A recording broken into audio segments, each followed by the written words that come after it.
Welcome to the Eat Well, Sleep Great, Run Far podcast. My name is Will Frantz, and I'm here to help you go farther, faster, and longer without injuries, gut problems, or giving up your favorite foods.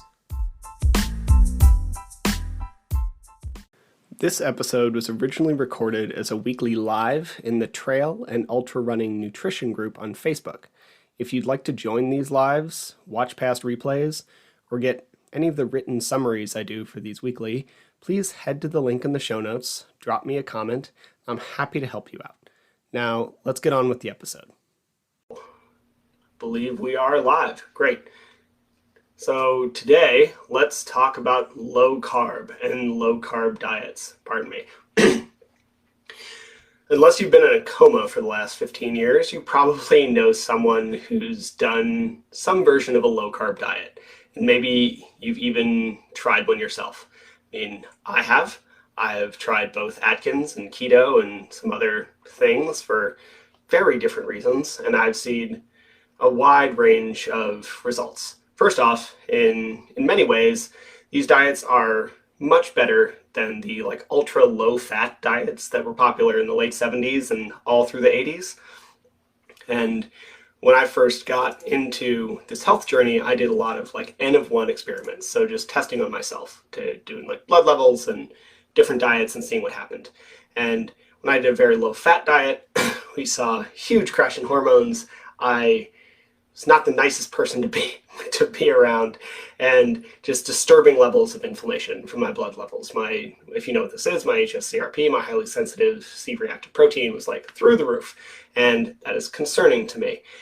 When I did very high fat diets, specifically keto of a couple different varieties, I led to very high LDL, which, as many of you know, is often referred to as bad cholesterol. It's way more common than that, or complicated than that. But if I had to choose between one of the two, and we don't, I would choose the higher LDL over the higher inflammation. And to be clear, I'm not a doctor or a dietitian, and this might be different for you, and this only applies to me, but chronic inflammation is a factor in every long-term disease. And LDL is only really a factor when it comes to these chronic or heart disease, right? So cardiovascular disease, which is very prevalent in my family and concerning to me. But if I had to choose one of the two, I would take the LDL because you can manage that a little better than the high inflammation. But I would personally rather limit both. So try and take the middle ground here. And all of that aside, if we're not just completely discussing health and what these things do to your blood levels, low carb diets, we're going to put that in quotes for a large portion of this, very much aren't great for over 99% of athletes. And I'm going to apologize in advance because some of this next hour is going to, or next half hour is going to be a little ranty, and it's possible I'm preaching to the choir a little bit here, but we need to stop denying basic facts about human physiology. I see way too many athletes and coaches pushing a low-carb diet as a result of their personal experience. And I try not to do that when it comes to mine, but we all have our biases. And for a lot of these people, they cut out carbs and started feeling and performing a lot better. But when the vast majority of people go on a keto diet or a low-carb diet or cut out carbs in general, they also weren't eating a great diet beforehand. So when you cut out carbs, you also cut a ton of highly processed inflammatory food at the same time. And if you go from eating a lot of highly processed food to a diet low in carbs, you're likely to perform better because you will no longer suffer from bloating and inflammation and these huge glucose mountains throughout your day. And that doesn't mean it's optimal. If you try to fuel on race day with nothing but spinach and olive oil, you probably won't perform very well, but that doesn't make salads unhealthy. We need context. And a lot of the time in these spaces, we often act like there's only two options, either the standard American diet or whatever we're talking about today. And I feel like there's 1,000 shades of gray in here. And we need to appreciate that there are these like middle levels and different tactics that we can use to reach our goals. When I first got in shape around the age of 20, I did it by eating one meal per day, very strictly. I followed what was called the warrior diet. I did a lot of like body weight training. And for a while, I thought that, body weight calisthenics and time restricted eating were gospel. Like, that is what I did. That is what I recommended to other people on the same path, and it worked for me. It did not work for a lot of other people, to be clear. And now that I eat more food throughout my day, I'm injured less, I feel better, I have fewer cravings, and I'm a lot stronger than I was back then. But you couldn't have told me that when I was 20, right? And I appreciate what I got from time restricted eating. I produce ketones a lot better, and I do a lot of things, and I'm not severely hungry a lot of the time. And I still use it occasionally as a tool, but it no longer really fits my daily needs, especially as an athlete, and there are just much better strategies for my current goals. And this is the same for a lot of people with what we call low carb. I see a lot of athletes who try some form of low carb diet, and it's the first thing that makes them feel even decently good. So they think it's the only answer, when it's really not. I recommend to everybody that they take a minute and ask themselves, what am I doing right now? Is it working for me? As in, am I seeing progress? Am I avoiding injuries? Am I feeling good on more days than not? And if so, what have I actually tried in the past? Not half-assed or done for a few days, but actually given a good try for the space of 3 weeks to a month. And why? What am I currently doing? Why might it be working? And it's possible that your diet is matching your current training cycle. For example, low carb works very well with aerobic-based training, and it's fine for some moderate level lifting. And maybe you've also just found something that allows for a lot of consistency for you. That was the thing for me in my early 20s. One meal a day worked very well for my lifestyle. I ran a Frisbee team, I did Kung Fu, I was in 20 credit units, I had a job, and all of that made it very easy for me to eat one meal a day because I was so busy. So that just stuck very well. And then it's also maybe the first thing you've tried that doesn't have a bunch of highly processed food, be that sugar or seed oils or whatever. And hell, it may have nothing at all to do with the diet. Your training plan and lifestyle might just actually be healthy enough otherwise to compensate for some sort of dietary deficit. Most very long-lived cultures in the world include some alcohol and sugar and things in their life, and these people live past 100, and it's probably not because alcohol and sugar are necessarily healthy. It is probably because they don't have a lot of stress and live a very healthy lifestyle. No matter what, why are things working? And in the end, you should kind of eat how you want. You're an adult. I'm not saying you need to eat carbs. What I'm saying is we need to stop denying physiology. Carbs inherently do things in the human body, i.e. restore glycogen and drop cortisol. And they also make it easier to eat more, which kind of sucks for everybody out there trying to lose weight or fat, but it's really useful for athletes. Because the number one thing I see when athletes come to me with nutrition stuff is they're underfueling. They're not eating nearly enough to support the training they're doing.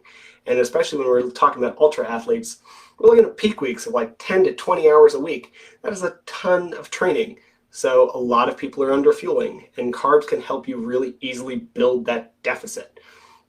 So I get frustrated when I see someone tout anything as the answer when we have very little discussion of human biosystems or personalization. Again, carbs may not be for you.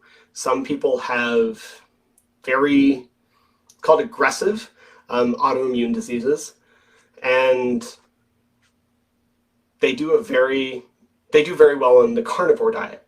It doesn't mean plants are bad. It means that person doesn't do well with them. Other people are allergic to meat. That doesn't mean meat is bad or protein is bad. It means they have an allergy.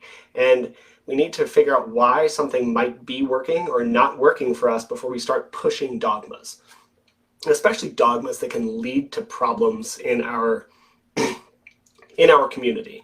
Again, carbs are a good source of fuel in a community that tends to not get enough fuel. So I don't tend to appreciate the pushing of a dogma that leads to further undereating. And if you don't eat enough calories, you will get injured. It is not a question of if, it is when. It is how long it's going to take until your body starts to break down.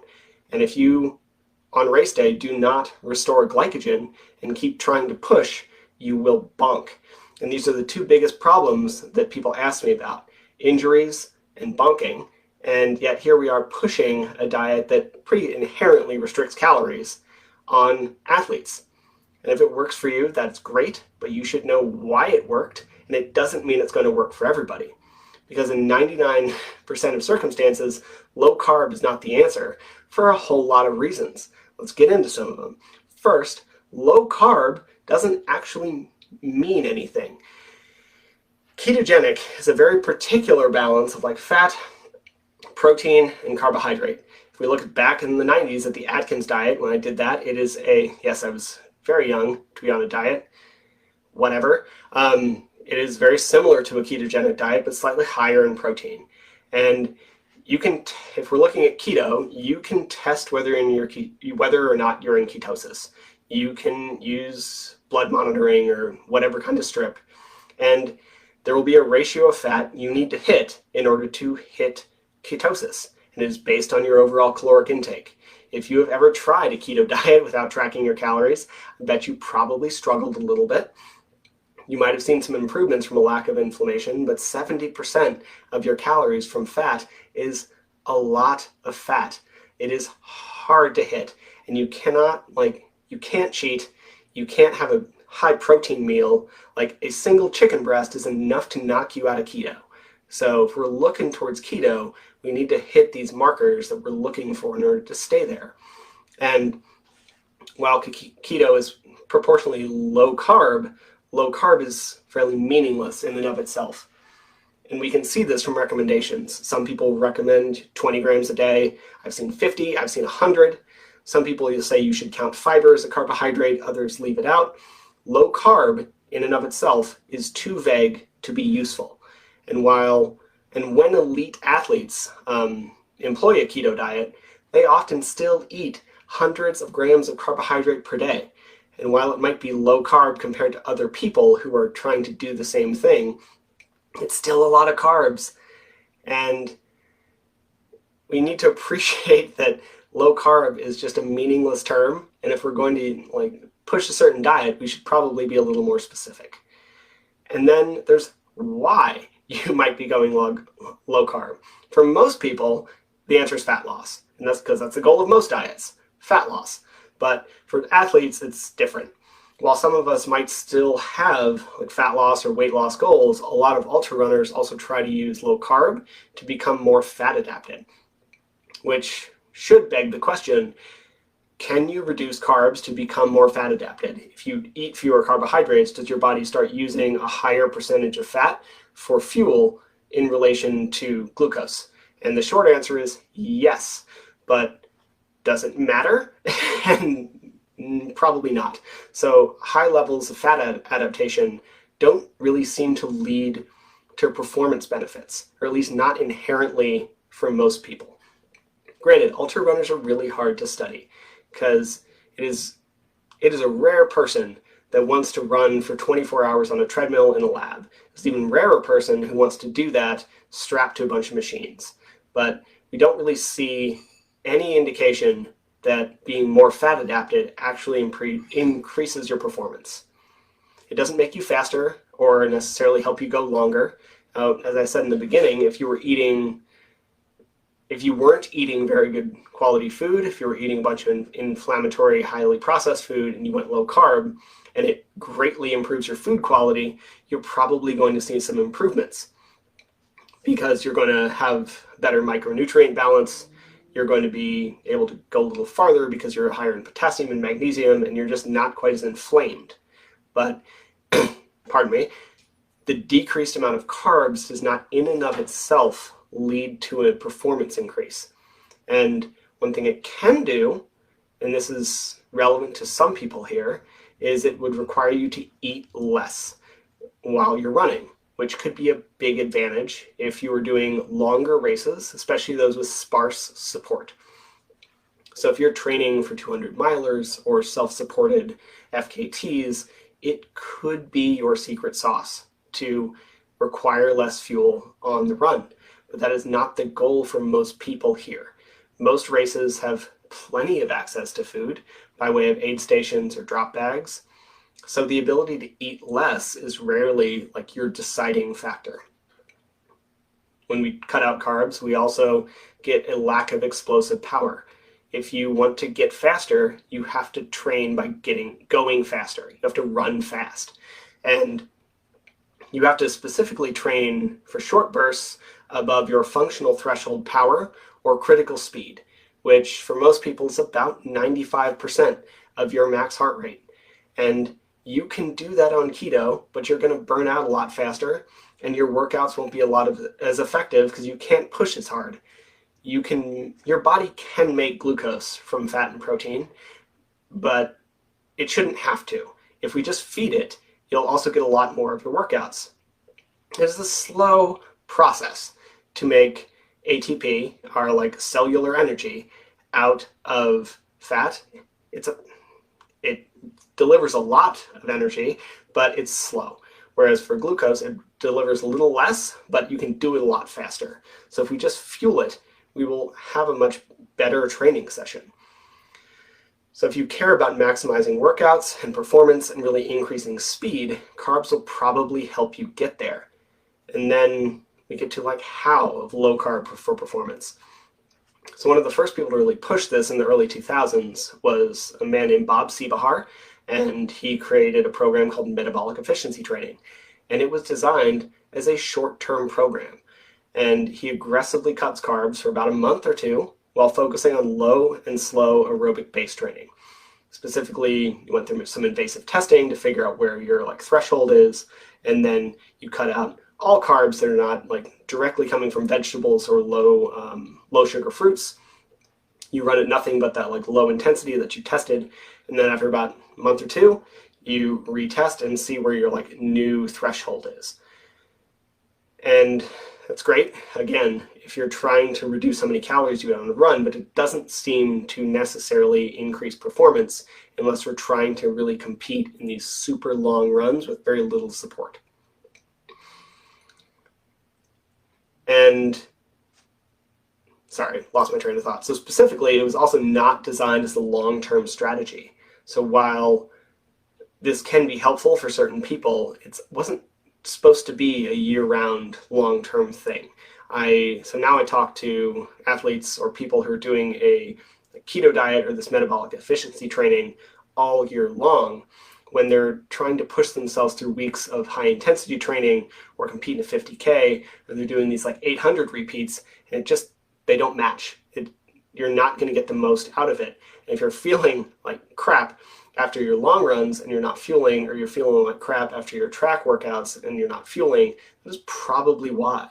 Because glucose is an important fuel source for all of these like higher intensity efforts. And then we also see a massive spike in injury, and it is not just the fact that a low carb diet tends to cut calories. Carbs also help recovery. If you're in a stressful training block, carbs can help you recover better and faster.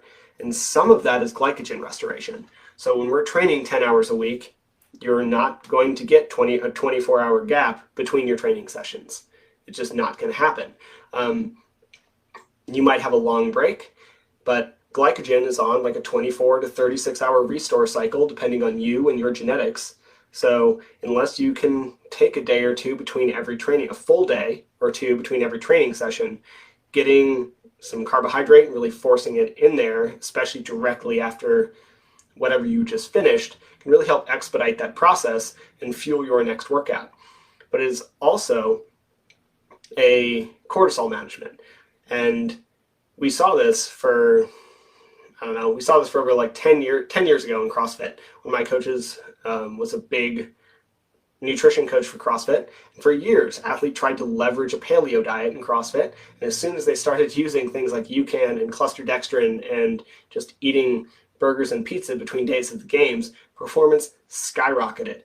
And granted, it's a different sport, but this is my point. Physiology remains the same. Carbs help restore glycogen faster, and they will also help manage your stress. So many people I know like hate the speed training and hate the push, and a large portion of that is they don't fuel appropriately. So they see very little progress because they're not able to push hard enough in the workout to create the progress. And then there's also the increased injury risk. So I know quite a few people who were doing speed workouts. They say, whenever I go this fast, I tend to tear something or pull something or damage a tendon. And a lot of that is because we are not having quite enough energy or overall calories to support training. And carbs also help manage cortisol. So if you have a stressful life on top of your training, carbs really could be the difference between overreaching and peaking. Like, let's be honest, most ultra runners have fairly busy lives with families and pets and jobs and hobbies and all of these things that take up our time. And most of us are not professional athletes. We try to fit in what is functionally a professional athlete training schedule into a full-time life. So if you're trying to fit a 10-hour training week on top of your regular life, you're at a much higher risk for breaking down. And last week I discussed the high rates of injuries in this sport. And while a lot of that comes from going too hard too fast or trying to bite off more than we can chew, a lot of it just comes from undertraining and under recovery. Actual overtraining is incredibly rare. Most of us just don't give ourselves the necessary time or fuel to recover properly. So if you live a stressful life, carbs and their ability to restore your glycogen, hydrate you, and manage your cortisol could actually be a bit of a secret sauce for you. So for most people, again, there's not really a real benefit to low carb. You don't get faster. You have a higher risk for injury. You can't eat potatoes or pizza. And while you might end up needing fewer carbs or less overall fuel during your race, that is not a huge advantage for most of us. Instead, we risk overtraining for no real reason.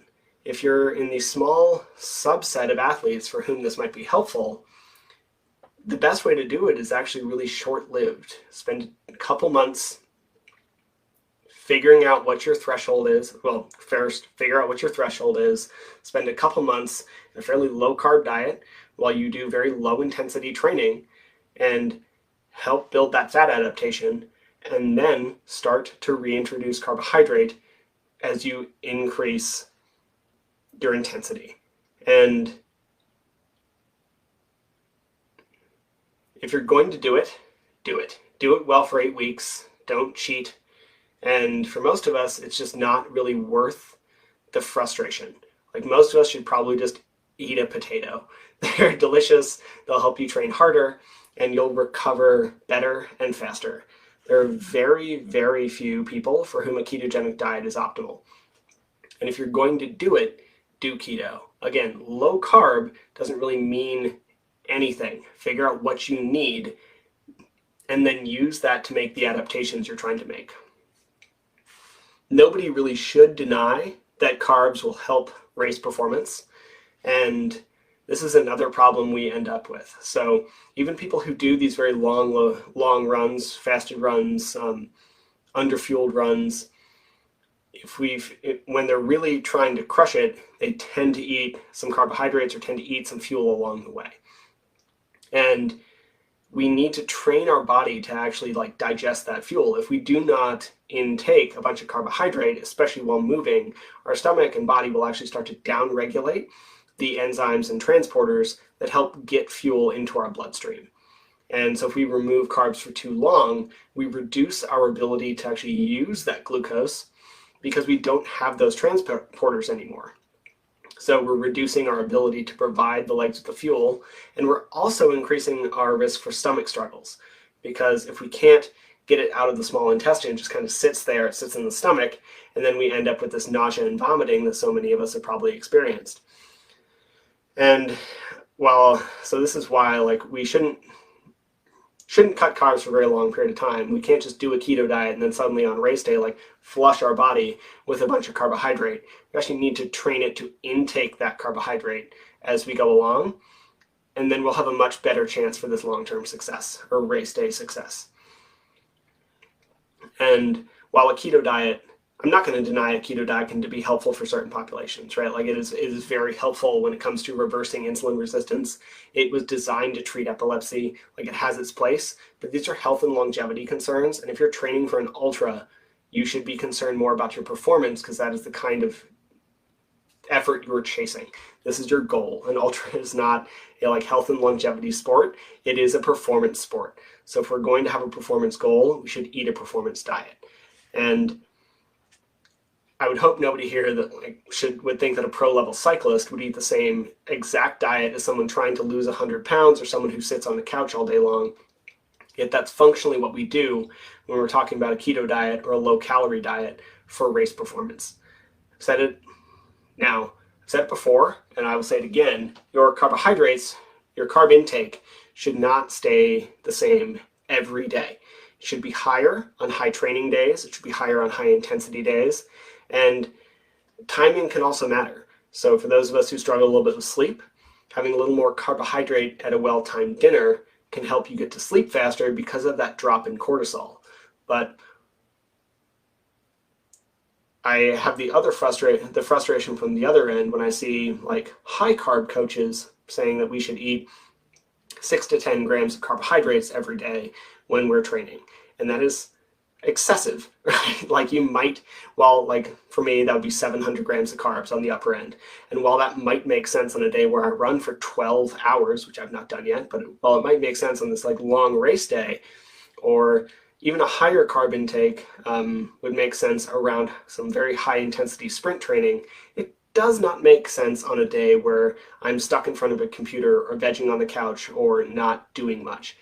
I'm not a high carb guy in spite of this entire chat that I'm currently doing. Quite the contrary, my non-training intake days hover around 150 grams per day, which is about a third to a half of what an average American eats in terms of carbs.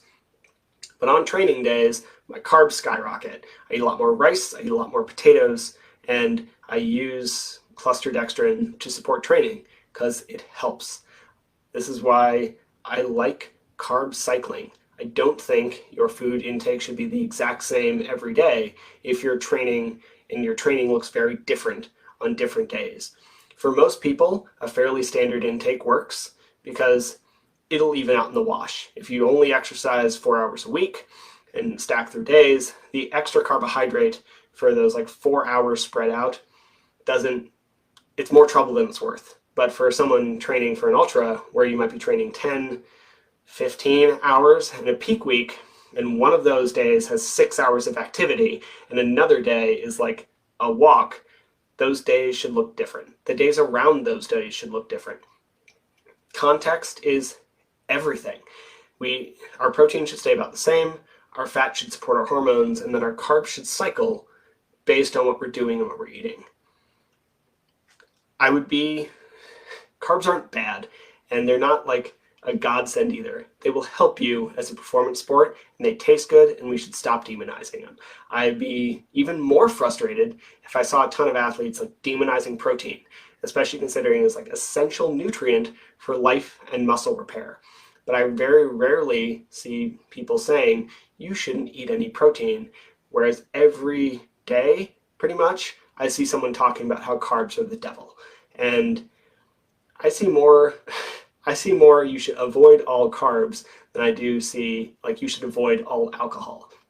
Which I don't agree with either of those statements for most people, But one of them is a tool for performance that tastes pretty good, and the other one is something that tastes pretty good, and if you're able to deal with it, fine, but it's technically a poison. So I don't know why we are demonizing carbohydrate to such a high degree.